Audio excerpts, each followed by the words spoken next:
ध्यान लिंग अद्वितीय है क्योंकि इसमें सातों आयाम अपने उच्चतम शिखर पर स्थापित हैं।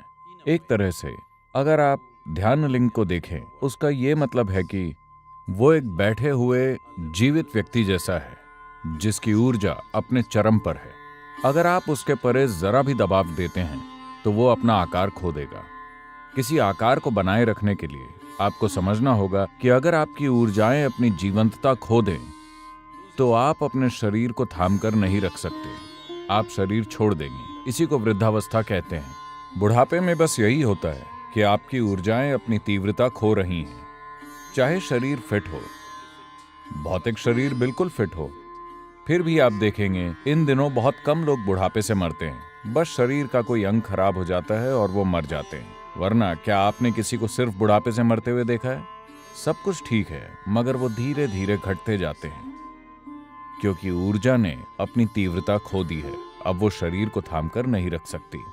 इसी तरह जब ऊर्जा तीव्रता के उच्चतम शिखर पर पहुंच जाती है तब भी वो शरीर को थाम कर नहीं रख सकती। किसी आकार को कायम रखने के लिए आपकी ऊर्जा को तीव्रता की एक खास रेंज के भीतर होना चाहिए। उससे नीचे जाने पर वो नहीं थाम पाएगी, उससे ऊपर जाने पर वो थाम नहीं पाएगी। तो अगर आपने उससे अधिक दबाव डाला, वो आकार कायम नहीं रख पाएगा। तो आकार को बनाए रखने के लिए उच्चतम स्तर क्या है? सातों चक्र आकार को बनाए रखने की क्षमता के अंदर चरम पर हैं और ये लगभग एक बैठे हुए जीवित इंसान की तरह है, सर्वोच्च प्राणी। लिंगम के निर्माण का मकसद ये है कि हर किसी को अपनी साधना के लिए एक गुरु के नजदीक रहने का सौभाग्य मिल सके। Very few people get this opportunity that they can do their sadhana in the intimacy of a guru.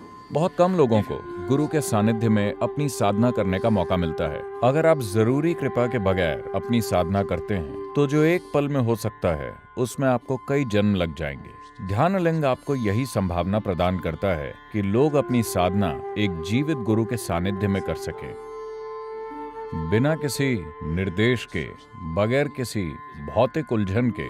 इंसान बस एक गुरु की मौजूदगी में हो सकता है।